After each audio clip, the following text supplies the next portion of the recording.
দর্শক আপনারা দেখতে পাচ্ছেন ওবায়দুল কাদেরকে কিন্তু এইমাত্র আটক করা হয়েছে। তিনি এতদিন রাজধানীর বাড্ডার এক আত্মীয়ের বাসায় কিন্তু এতদিন লুকিয়েছিলেন আমরা যতদূর জানতে পেরেছি। এছাড়া আমরা জানতে পেরেছি আসলে তিনি কিভাবে আটক হলেন বা তার খোঁজ কিভাবে পেল আসলে জনতা। ওই বাসার এক লোক ছাত্রদের কাছে ওবায়দুল কাদেরের তথ্য দেয়। বাড়ির ব্যাপারটা লন্ডনে উনি একটা বাড়িতে থাকে। কোথায় কোন জায়গায়? লন্ডন শহরে কোন জায়গায় আমি ঠিক জানি না, এবারও ছিল। মধ্যে যৌথ অভিযান নিয়ে চূড়ান্ত ছক কষেছেন নিরাপত্তা বাহিনীরা। কি হতে যাচ্ছে এই যৌথ অভিযান ঘিরে, কারা থাকছেন মূল টার্গেট? প্রিয় দর্শক, গুরুত্বপূর্ণ একটি ভিডিও নিয়ে হাজির হয়েছি। আজকের এই ভিডিওটি দেখলে রীতিমতো অবাক হবেন। চাঞ্চল্যকর তথ্যবহুল এই ভিডিওটি সারা বিশ্বে তুলপাড় সৃষ্টি হয়ে গিয়েছে, নেট দুনিয়া কাঁপিয়ে দিয়েছে এই ভিডিওটি। সকলের কাছে অনুরোধ, ভিডিওটি অবশ্যই না টেনে শেষ পর্যন্ত দেখবেন।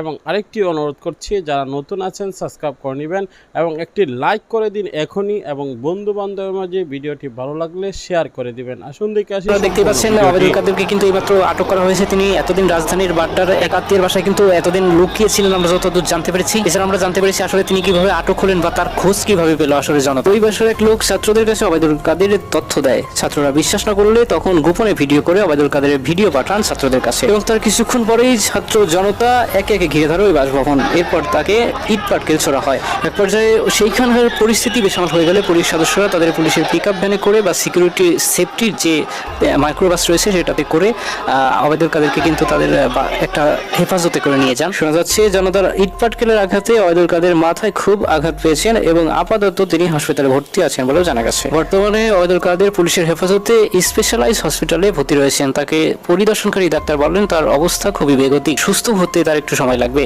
তবে আশা করা যায় যে সে খুব দ্রুত সুস্থ হয়ে উঠবে এবং তিনি সুস্থ হলেই তার বিরুদ্ধে যে হত্যা মামলা বা অন্যান্য মামলাগুলো রয়েছেন সেগুলো কার্যকর করা হবে বলে জানিয়েছেন আদালত। এদিকে ওবায়দুল কাদেরকে কাছে পেয়ে কিন্তু জনতার যে একটা আক্রোশ সেটা কিন্তু দেখা যাচ্ছে।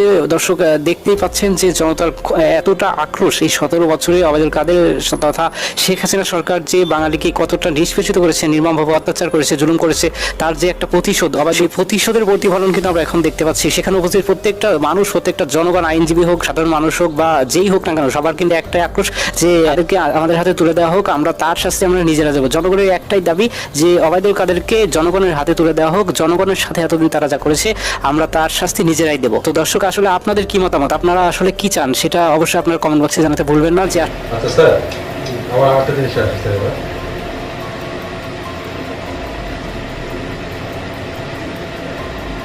শেখ হাসিনা নাকি শুনেছি স্যার বিভিন্ন বয়টারই আছে, আসলে কি স্যার, এটা কি বলেছে স্যার, একটু খোলাসা করুন।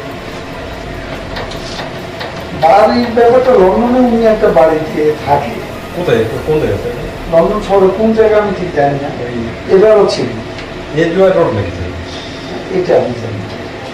লন্ডন শহরে একটা বাড়ি, ফ্ল্যাট উনি। লন্ডন তো স্যার, লন্ডন তো কোন লন্ডনে? সেন্ট্রাল লন্ডনে না একবারে? আমি গেলে তো বলতে পারতাম না স্যার, শোনেনি স্যার আপনার তো। আমি শুনছি যে উনি যে বাড়িটাতে থাকে স্যার এবারও ছিল, এই যে এবার আসার সময়। সে বাড়িটা অনেকেই বলে তার নিজের বাড়ি। একটা জিনিস স্যার আপনি একটু বলেন আমাকে। উনি বলছেন যে ভাড়া একটু ভাড়া বাসা, তাই না? ভাড়া বাসা করতেছে। স্যার ওদেশে কিন্তু স্যার এক্সপেন্সিভ ভেন্ডি আপনার কস্টলি, আপনার লাইফ স্ট্যান্ডার্ড স্যার সেখানে বাড়ি ভাড়া, হাউস রেন্ট ভেরি হাই। সেখানে উনি বাড়ি ভাড়া বছরের পর বছর এক থাকবেন না, বাড়ি ভাড়া থাকবে, এটা এমন কেমন একটা যেন আপনার এই মানে তার যে বাড়ি নেই বা বাড়িতে কন্ট্রাডিক্ট করেন না স্যার। না, এটা ঠিক। আপনি আপনি যখন করে দেবেন তখন আপনি ভাড়া দেবেন, কিন্তু বললেই তো স্যার বাড়ি ভাড়া পাওয়া যায় না, হঠাৎ করে পাওয়া যায় আপনি বলেন স্যার। তাহলে সারা বছর কি উনি ভাড়া পেয়ে যান? জি, আমার তো মনে হয় এটা না, আমার নিজেরই বাড়ি হতে পারে। সেটা উনি বলেন, কিন্তু সন্দেহ জায়গাটা কারণ আপনাদের কি অনেক নেতা কিছুর মধ্যে, আপনাদের যারা লিডার, আপনাদের যারা আমাদের নিজেরা তো কেউ কেউ মনে করে। যে ওটা শেখ হাসিনা হবে তাই মনে করেন না স্যার? মনে করে।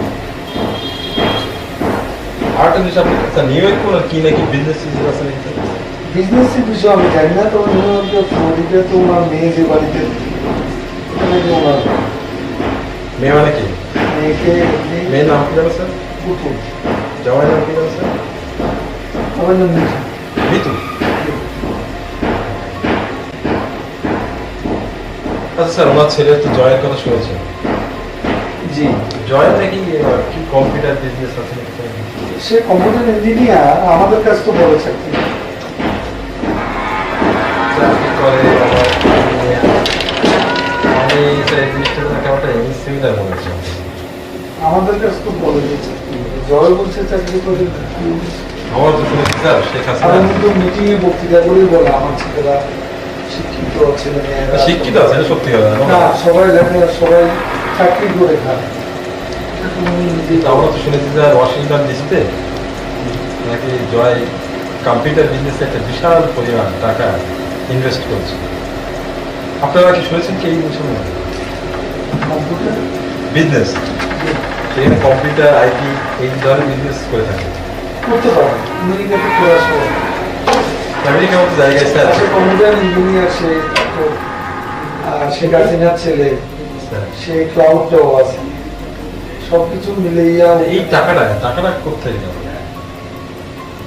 জয় তো আর বিজনেসটা এখন থেকে রিসেন্টলি করছেন, তার নিশ্চয়ই টাকা তার সে তো বয়সও কম। কতই বা বয়স হবে? তাকে এখন আমি তার মা দিতে না স্যার, জয়ের বয়স তার কত বলেন স্যার? খুব বেশি নেই, 26-27, 30 এই 30 বছরে সে এমন কি ওখানকার যে এত সে তার মিলিয়ন টাকা হয়ে গেল যে সে নিজেই ইনভেস্ট করতে পারবে। কতটা তারপর তার ওয়াইফ যেখানে বিয়ে হয়েছে তাও তত ধরে না, আমরা জানি। আমার মনে হয় বাংলাদেশ সরকার এটা একটা ইনভেস্টিগেশন করতে পারে কি স্যার? মনে হয় আপনাদের মনে কি কোনো সন্দেহ, আপনাদের চাকরিতে মনে হয় যে এত টাকা জয় করবে না কেন? এখন তারেক রহমানের সম্পদ যদি বিদেশে আমরা খুঁজি, স্যার? না, তারেক রহমান স্যার এটা করছেন না স্যার। তারেক রহমান আলাদা জিনিস, সে তো টাকা, আমি জয়ের কথা বলছি স্যার। না, জয়ের ব্যাপারে আমি বলছি। বর্তমান অবস্থা আপনারা দেখছেন, হ্যাঁ, বর্তমানে কিন্তু পরিস্থিতি খুব টালমাটাল অবস্থা চলছে সারা বিশ্বে। একটি বাংলাদেশের আন্দোলনের উপর বাংলাদেশের বর্তমান পরিস্থিতি নিয়ে আলোচনা হচ্ছে। সারা বিশ্বে এই বাংলাদেশের পরিস্থিতি একের পর এক গণমাধ্যমে তুলে ধরছে।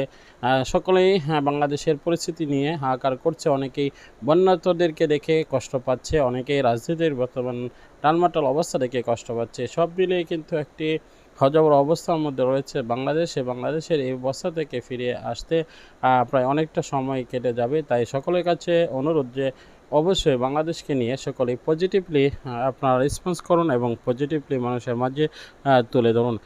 পূর্বে কি হয়েছে সেগুলা যদি আমরা এখন বারবার গাইতে থাকি এবং বারবার বলতে থাকি, তাহলে সামনের দিকটাও কিন্তু সেটা নিয়ে ফলো করবে। ধরেন নতুন কোনো রাজনৈতিক দল এসে যদি তারা চিন্তা করে যে আমরা এভাবে লুটতরাজ করব, এভাবে লুটপাট করব, দুর্নীতি করব, কেননা তারা তো দুর্নীতি করে পার পেয়ে গিয়েছে। কেননা দুর্নীতি না করলেও তাদেরকে এরকমভাবে গ্রেফতার করা হতো। তাহলে অবশ্যই পরবর্তী যারা আসবে তারা এই চিন্তাই করবে। যদি দুর্নীতিবাজদেরকে শাস্তি দেওয়া হয় এবং দুর্নীতিবাজদের উপযুক্ত বিচার করা হয়, তাহলে এই বিচার থেকে তারা শিক্ষা পাবে, ভয় পাবে, আর কোনোদিনই কাজটি করবে না বলে আমার মনে হয়। অবশ্যই সকল বিষয়গুলো নিয়ে আপনাদের অভিমতটি কমেন্ট সেকশনে জানিয়ে দিবেন। পরবর্তী ভিডিও পাওয়ার জন্য সাবস্ক্রাইব করে পাশে থাকা বেল বাটনটি অন করে দিবেন। আসসালামু আলাইকুম রহমতুল্লাহ।